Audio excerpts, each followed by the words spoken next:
Gerald was not a man who looked for trouble. He was not a hero. He was not a soldier. He was just a simple farmer who lived alone at the edge of a small village, growing vegetables and keeping a few chickens. His life was quiet.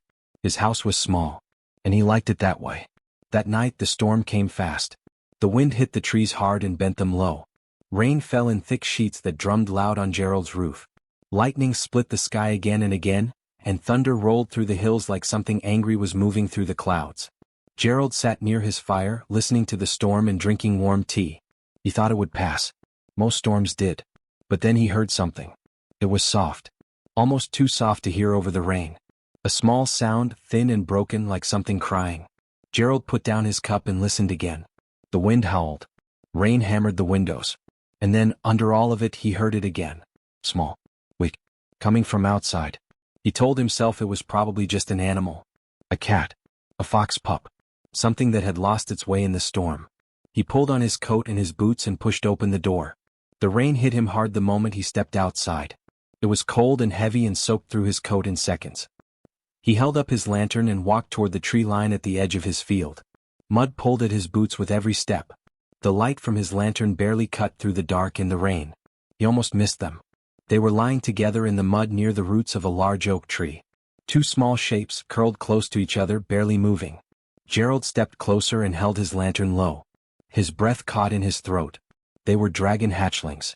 Small ones. Tiny even. Each one no bigger than a large cat. Their scales were dark and dull, pressed flat against their thin bodies.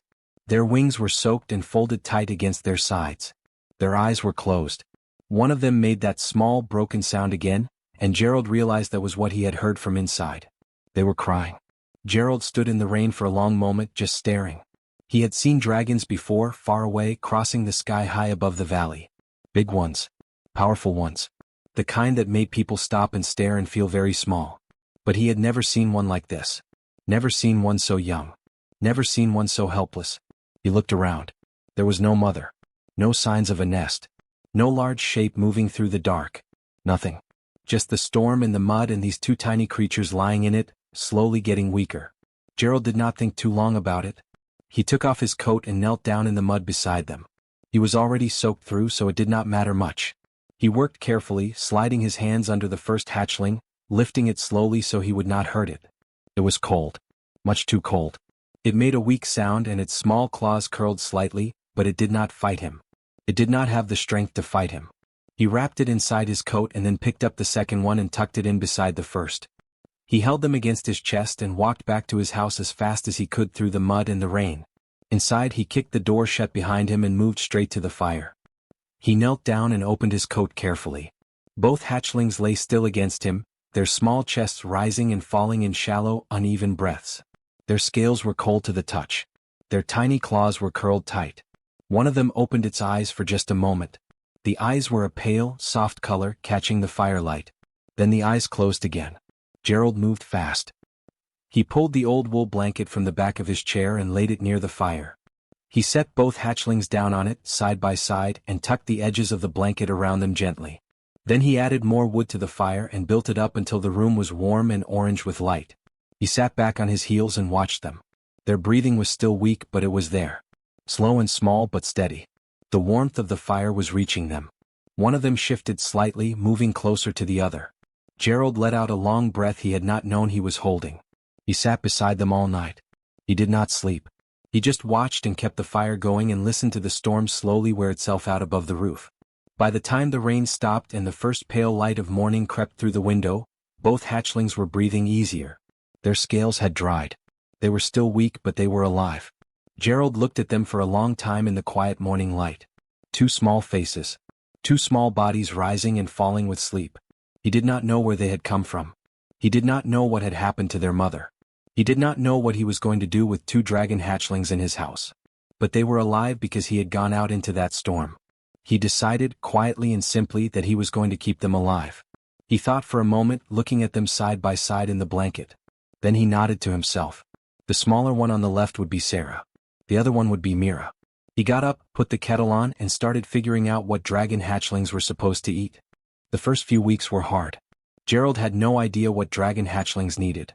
He tried warm broth first, soaking a small cloth and letting them suck the liquid from it. Mira took to it slowly. Sarah refused at first, turning her small head away and making a sound that was somewhere between a hiss and a whimper. Gerald tried again. And again. On the fourth try, Sarah finally drank. He counted that as a victory. By the second week they were both stronger. Their eyes were open more often now, watching everything with a sharp, quiet attention that Gerald found a little unnerving. Dragon eyes were not like animal eyes. There was something behind them. Something thinking. Something that looked back at him and understood more than it should. He talked to them anyway. While he cooked. While he worked in the yard. While he sat by the fire in the evenings. He talked to them the way a man talks to himself when he has lived alone too long. Quietly. Without expecting an answer. They grew fast.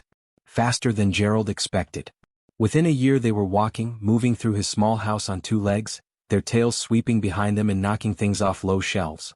Their wings were still small and tucked close to their backs, not yet strong enough to lift them. Their scales had settled into soft colors.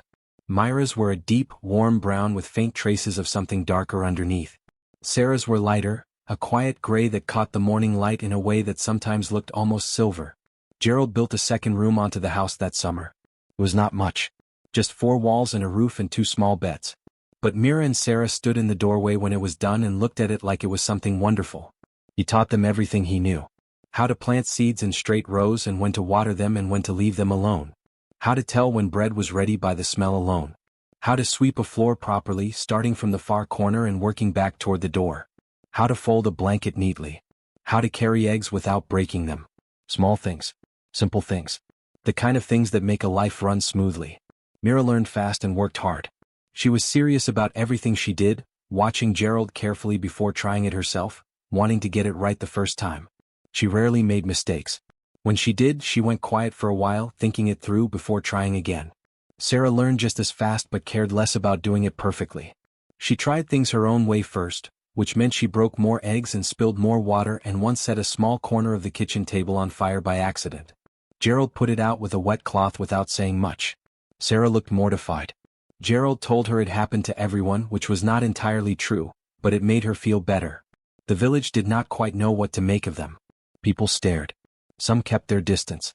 A few of the older villagers grumbled about it being unnatural, having dragon young living in a house like people. Gerald ignored all of it. When anyone said something to his face, he looked at them calmly and said that Mira and Sarah were his daughters and that was the end of it. Most people let it go. A man with that kind of quiet certainty in his voice was not easy to argue with. Over time the village adjusted. Children are more adaptable than adults, and the village children got used to Mira and Sarah faster than anyone else. By the time the girls were old enough to help Gerald carry goods to the market, a few of the village children followed them around like it was the most normal thing in the world. Mira liked the market. She liked talking to people, asking questions, listening carefully to the answers. She remembered everything anyone told her. Gerald noticed that people seemed calmer around her, like her presence smoothed something rough in the air. Sarah liked the animals. Every farmer's cart that came to market, Sarah was beside it, making soft sounds at the horses and goats. The animals liked her back immediately. Dogs that barked at strangers walked calmly up to Sarah and pressed their heads against her hand. Even the bad-tempered old donkey that belonged to the miller, the one that had bitten 3 people that year, stood perfectly still when Sarah was near. Gerald noticed these things. He noticed a lot of things. He noticed the way Myra's scales sometimes shimmered at the edges, a faint golden light running along them like a slow wave when she was calm and happy. He noticed the way Sarah's gray scales caught more than just light, sometimes flickering with a deep blue that had no business being there, appearing and fading like something breathing underneath the surface. He noticed the way a room went quiet when either of them spoke seriously. Not silent from fear. Silent the way a room goes when someone says something true and important and everyone feels it at once. He noticed all of it. And he said nothing. Not because he was afraid of the answer, but because he already knew the answer did not change anything. He did not know what bloodline they carried. He did not know what their scales meant or why the light moved in them the way it did. He did not know what they were becoming. He knew who they were. Mira, who burned the eggs but never burned the bread, who remembered every name of every person she had ever met, who sometimes sat outside at night just looking at the sky with an expression he could not quite read. Sarah, who could calm any animal with a touch, who laughed too loud and fixed her mistakes without being told, who still slept curled toward Mira the way she had in that blanket by the fire on the very first night. His daughters. That was enough for Gerald. They came on a Tuesday morning. Gerald was in the yard pulling carrots when he heard the horses. Not one or two. Many. The sound of hooves on the village road was heavy and fast, the kind of sound that made people stop what they were doing and look up. Gerald straightened and wiped his hands on his trousers. He looked toward the road. 7 riders came through the village entrance. They wore dark armor with a symbol on the chest that Gerald did not recognize. A crown wrapped in fire. Their horses were large and well fed, not the kind of animals a traveling merchant kept. These were working horses. The kind kept by men who rode hard and often. The leader was a broad man with a short gray beard and cold eyes. He rode slightly ahead of the others and carried himself like a man who was used to people moving out of his way. He pulled his horse to a stop in the center of the village and looked around slowly, taking everything in. Gerald set down his carrots and walked to the fence. The leader spoke loudly, loud enough for the whole village to hear. He said they were hunters working under the authority of a noble house. He said they were searching for 2 dragon young females who had gone missing nearly 18 years ago. He said these 2 carried a royal bloodline. A dangerous one. He said anyone found hiding them would face serious consequences. He said the word consequences the way men say it when they want you to fill in the rest yourself. The village went very quiet. Gerald saw his neighbors looking at the ground. He saw the baker take a small step backward into his doorway. He saw the miller's wife pull her child close. Nobody spoke. Nobody looked at Gerald's house. They were all being very careful not to look at Gerald's house. The leader noticed the silence. He smiled, but it was not a kind smile. He asked again. He said he knew the girls were here. He said his sources were reliable. He said if someone told him now, things would go smoothly. If nobody told him, things would go differently. Gerald opened his fence gate and walked out into the road. He walked slowly. He was not a tall man and he was not a young man, and he was wearing muddy farming clothes with a carrot still in his left hand because he had forgotten to put it down. He walked out and stood in the road between the riders and his house and looked up at the leader on his horse. He said the girls lived with him. He said they had lived with him for nearly 18 years. He said they were his daughters. The leader looked down at him for a moment, studying him the way a man studies something he finds mildly interesting but not important. He said that was a sweet story. He said it did not change anything. He said the girls belonged to a royal bloodline and they were going to come with him whether Gerald liked it or not. Gerald said no. Just that. No. Quiet and flat and without any heat in it. The leader's smile faded slightly. He leaned forward in his saddle and looked at Gerald more carefully now. He asked if Gerald understood who he was talking to. He asked if Gerald understood what authority he carried. Gerald said he understood fine. He said Mira and Sarah had grown up in his house.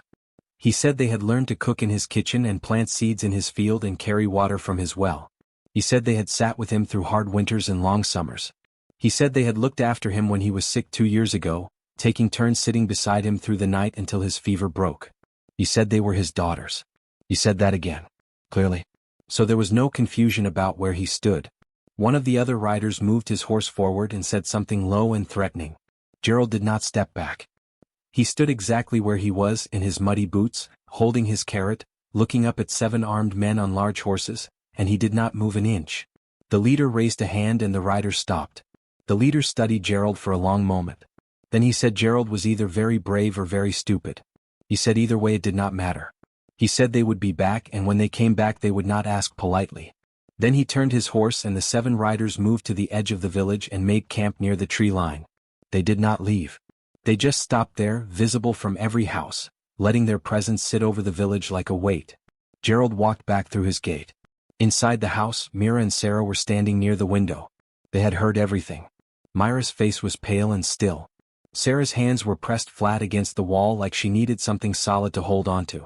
They both looked at Gerald when he came in. Mira asked him quietly if he had known. If he had always known what they might be.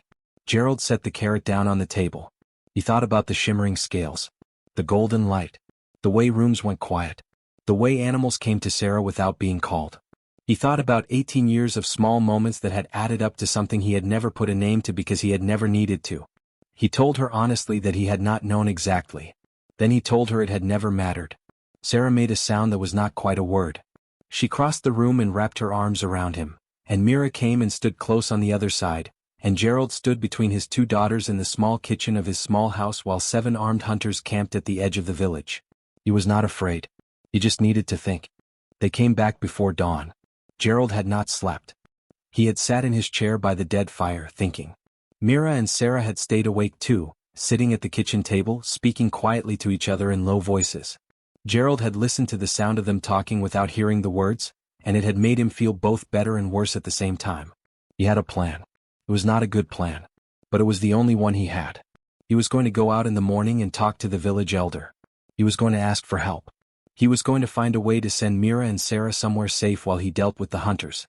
He did not know exactly how. He just knew he needed more time. He did not get more time. The door came in hard just before the sky turned gray. 3 hunters hit it at once and it broke off its top hinge and swung wide. Gerald was on his feet before the wood finished bouncing off the wall. 2 hunters stepped inside. Large men. Armed. Moving with the practiced ease of people who had done this before.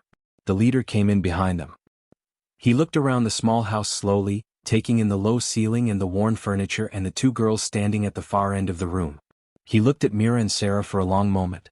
Then he nodded to himself like something had been confirmed. He said they were coming with him now. Gerald stepped in front of his daughters. He was one man in a wool shirt with no weapon and no armor and no particular size or strength to speak of. He stepped in front of Mira and Sarah anyway and stood there and told the leader that he was not moving. The leader sighed like this was tiresome. He told the 2 hunters to move Gerald out of the way. They grabbed him by the arms and pulled him to the side. Gerald fought them. He was not trained and he was not strong enough, but he fought anyway, pulling hard against their grip, refusing to go easily. One of the hunters said something sharp and pushed him back against the wall and held him there. Mira shouted his name. Gerald looked at her. Her eyes were wide and her scales were catching the faint pre-dawn light coming through the broken door.